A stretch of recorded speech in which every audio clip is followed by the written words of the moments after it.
What's up guys, it's Raw Vegan Dude and welcome back to the channel. Today I have a special video and I'm here with my mom who is going to be doing a little bit of an interview with me today. Well, I'm actually interviewing her. So in the past week, it's actually been my 4-year Raw Vegan anniversary and I have some questions for her which I think you guys will find quite interesting. Which I think you guys will find quite interesting. So, my mom has been on TV, but she's never been on my YouTube channel before. So, welcome to the channel, Mom. Hi guys, I have been on your channel and one of your yes, you have. videos with your grapes. Well, a proper interview type. Okay. Okay. So 4 years ago, 4 years ago, before I came raw vegan, some of you might know, but I actually did a 20-day water fast, and straight after the water fast I became raw vegan. It was overnight, and I just want to ask you, Mom, what did you think about the whole process of the water fast itself? Maybe you can tell them a bit of a story how it all went down. When I heard that Jared was doing the water fast, I was kind of horrified. I've heard about the Samson fast before because I know Christians do the water fast and they don't drink any, they just drink water and juices and don't have any foods. So I said, okay, I heard about it, I know people did it and did survive. But why did Jared want to do this? And then he told me that it's a kind of detoxing, where your body detoxes. But for now, 21 days, that was quite hectic. I know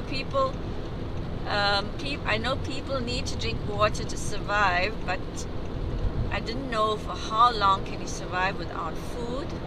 And then he was in Cape Town, and he was alone in his flat, and it was quite scary because I said if something happens to him, nobody will know. So I insisted that he come home, and he flew back, and when I saw Jared, I think he had lost about 10 kilos. No, I think it was around maybe 10 days into the fast itself. I think about 8 days into the fast, and it's definitely not recommended that you jump on a plane 8 days into your water fast, but I think you knew that there was no way that I wasn't going to be doing the fast, and I guess you just had to kind of accept it. Yes, so he looked terrible, but I was happy that he was at home. And then on top of dealing with Jared, I had to deal with Ray, my husband, who thought Jared was quite mad. He still probably does. He still thinks he's mad. He says, what kind of cult has he joined? What is wrong with him? Does he want to die? So I was more accepting and understanding, and I knew when Jared wants to do something, he does it. It's very strong-willed, and I knew we couldn't stop it because the more we said no, the more he would want to do it. So we said, let it run its course. But I was getting this flack from my husband almost every day. And he also was giving me a lot of problems, coming every day after work and just like saying you should stop now, it's long enough, and I've been talking to this doctor and that doctor and they say like 10 days is enough, and like all his inputs. Like before going into the fast, I actually did a lot of research for about, I would say 5 to 6 months before that. So I was quite confident for those 5 to 6 months that I actually knew what I was doing. I did make some mistakes on the way, but I think it was a success because overnight, after I completed the fast on the 20th of May 2019, it was literally overnight that I became raw vegan. And maybe you can share with them some of your insights of the whole raw vegan diet and the lifestyle and how that has changed for me from what I was before. Okay, so Jared, when Jared was in school, he would eat everything from pork to beef to chicken to every single thing he would eat, and he had a very, very good appetite. And then he went to university, and I think in his second year he decided, okay, I'm not eating meat anymore, I'm going to be a vegetarian. And so that started from, I think, his second year. Yeah, I would say so, about the second year. And then once or twice when I went down to see him and I would cook, then I would make all the veggies for him. And then after a while he says, no, I'm now a raw vegan. Vegan, yeah. So vegan is when you don't eat any eggs and milk and cheese and just the veggies. And then I think in his third year. It was 2018 which I became a vegan. So it was only for around 6 months. Like I was doing a lot of research and like the health effects of eating animal-based products, and also like spiritual and ethical reasons why I decided to become a vegan. But it was only for around 6 months, I would say. No, it was probably for a year, just over a year, that I was vegan before I actually became raw vegan. So the transition happened very quickly. Like you can share with them after my fast how my diet was and what you thought. You thought maybe, I remember you saying it was just a phase and I'll get over it, or what's the next thing that I'm on to. You could share that. It was always something going more extreme and extreme and extreme. So I think being a raw vegan was the most extreme. I mean, other than going on that wet fast. And the question I was asking was, what are you going to eat, Jared? You're not going to have any cooked food. How are you going to survive? How is it going to be enough for you to eat? And then he started with meals, big salads. And well, then, when I first broke the water fast, I was eating a lot of mostly the juicy fruits. So like your papayas, watermelons, and I think as time went on, I started eating bigger meals and started eating more salads. But I remember coming off the fast, your body's very sensitive and you actually don't want to eat that much, because for me it felt like my body was continuing to detox. yeah, so it was mono meals then. Yeah, mostly mono meals at the beginning. So you would eat a whole box of oranges and a few papayas at one go, and mangoes and that kind of thing. And then I think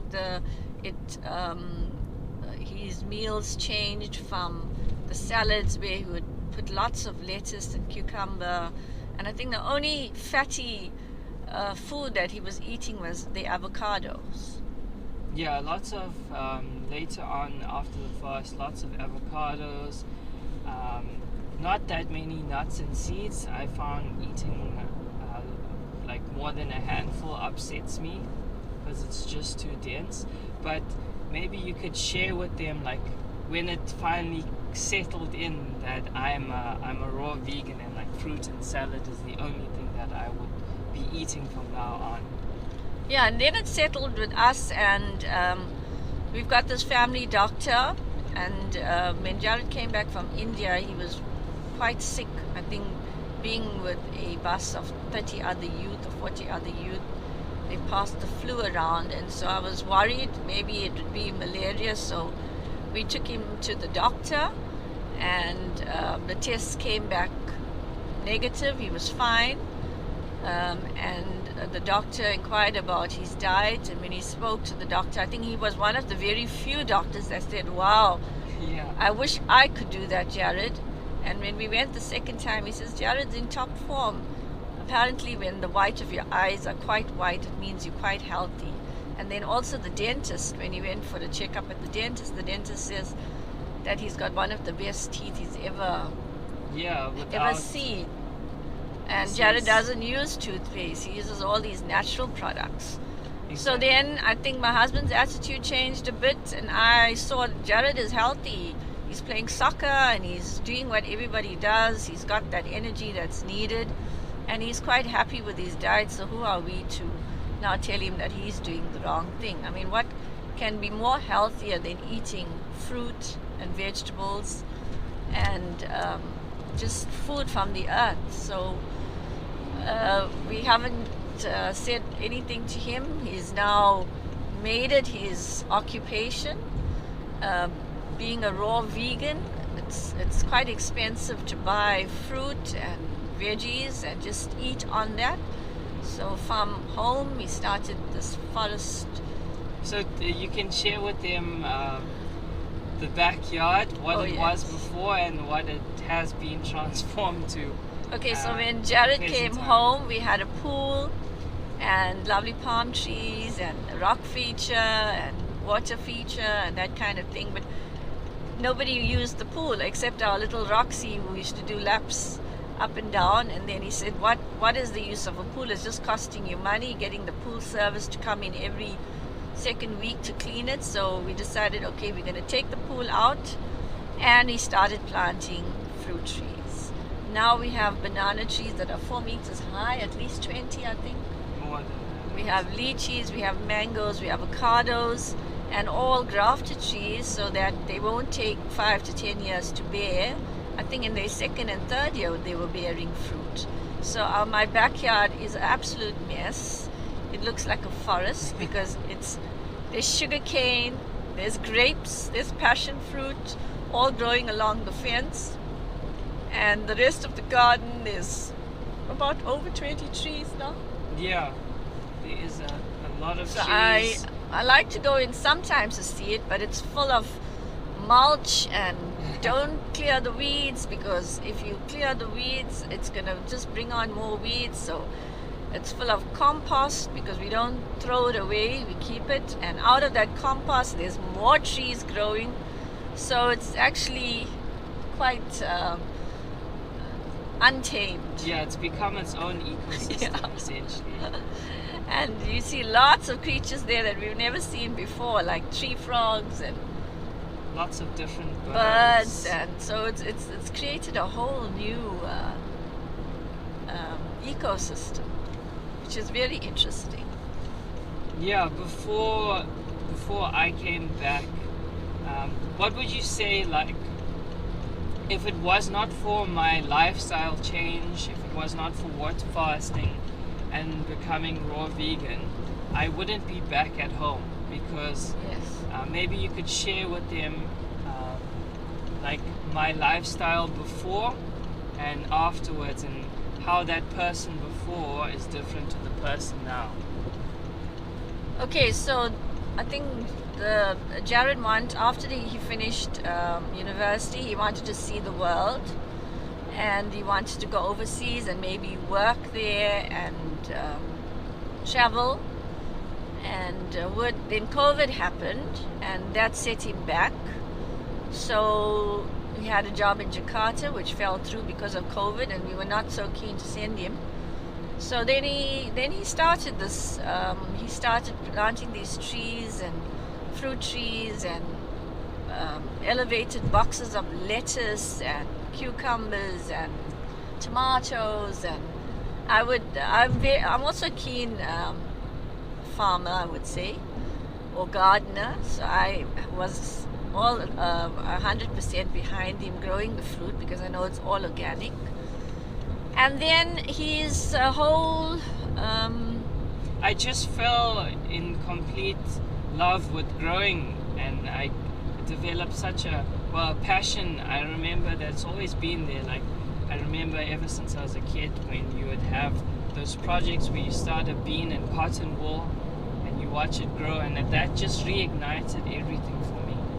And I thought, you know what, it's better that perhaps I do have a start where I could actually start a business and something that I actually have passion for and make a difference.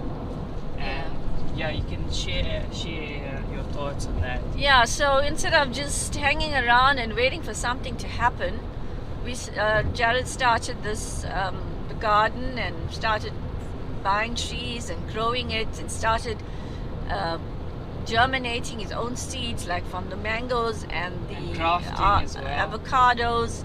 And I know that I love avocados too, and I would sometimes try to grow it. You know, you put those matchsticks and put it in water, and sometimes it would grow and sometimes it would not.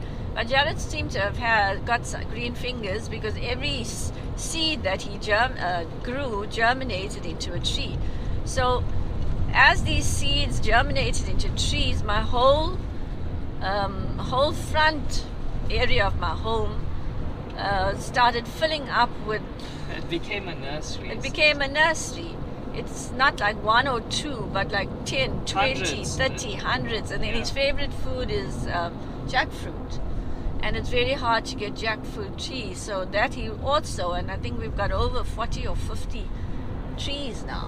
So More it than was that. avocados, mangoes, jackfruit. And then when we went to Mozambique, he fell in love with the Soursop. soursop Cashew fruit. and cashew, and that he brought back seeds, and that we've got over 50, I think. So No, there's over 200. so I mean, you've got so many.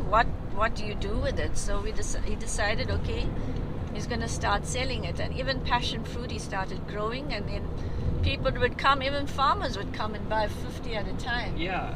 So that's how he started this business. And now it's even elevated to a new level, where we started with aquaponics. And that's also doing well. And that's how his whole career has now changed. So now Jared is now an urban farmer. Urban farmer, yeah, that's what you would call it. Yeah, and also training others to learn how to do that. So I think he's on the right path, because I think in a few years' time, that's the way to go. People find it very hard to grow food, and also Being more sustainable. And farming is also destroying the environment, because you need trucks and you need the carbon footprint is huge. yes. So I'm supporting him 100%, and I think he's on a good path to being sustainable, and also teaching others how to do it and become sustainable. It's amazing with the aquaponics and the towers that he's doing, that you can grow 40 plants in one tower that is like 1.5 meters high, Yeah, and you and save so much takes space. a diameter of about less than a ruler size. Yeah, I would say so. Maybe So- about 50 centimeters or so. Yeah. Squared. So instead of plowing the land, and you don't even need soil, you just need water and nutrients which are coming from the fish. So it's an ideal situation. Have I answered your question? So now Jared yes, is I on think his you did way quite to being well. an urban farmer. And Well, I we think all that's are. his new. We Yeah, all we've are. all taken an interest in it and helping along the way and learning along the way. There's always new things to learn every day. And he's now also opened a nursery where he's showcasing all his fruit trees. And I think our nursery, we on the south coast in Park Rieni. Of We course, have a you're in few. Natal, yeah. We have a few nurseries here, but when you go to the nurseries, it's all flowers. They don't focus on fruit trees. Yeah, the focus so- is on more like your flowers, your indoor plants, succulents. But no one's really growing a wide variety of fruit trees. Like nobody knows there's 5 different types of mangoes. People are shocked when you tell them that. So in our nursery, we're going to be stocking not only the most popular fruit, but as well as your exotic fruits that grow well here in this climate, but many people don't know about it. Yeah, so we've got fig trees, and we've got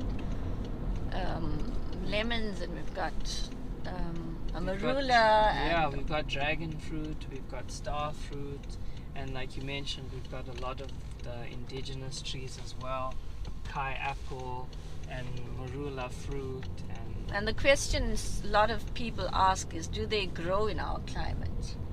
They do. yeah.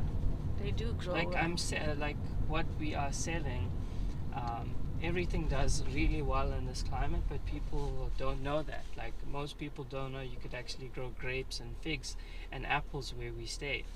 And I think it's I mean, also, the grapes at home are growing wildly on the fence, yeah, and with no no care. care at all. It just grows from one vine, and it's just spread all over. So people think you can only grow, grapes in the Western Cape and Yeah, in Drakensberg and those kind of places, but it's growing. We've proved it that it can grow anywhere. So the climate here in Parkreni, in Durban, KZN, yeah. is ideal for lots of trees. Tropical and subtropical fruiting plants, trees, shrubs. There are so many that we are still going to bring in that many people have never heard of before. So that's going to be quite exciting. And it's also, I think it's about educating people and showing them it's not actually that difficult to become self-sustainable. With a No, little it's bit of not. effort. It's just a little bit of effort. Imagine buying this tree, and then for the next, till the day you I die, think till your grandkids, yes, the fruit is going to, the tree's going to continue to bear if Bear you look fruit. after it, yeah, Well, you have to take care of the tree when it's young, and after that we'll take care of you. yeah, that's true. Okay, guys, I think that We've reached our we destination. reached so our destination, so that will be the end of the video. I just want to say thanks for watching. If you did enjoy this video, please hit a like, please subscribe, and let me know if you did enjoy the video and what comments you do have. You can drop them below, and yes, I'll see you again on the next one. Take care. Bye, guys.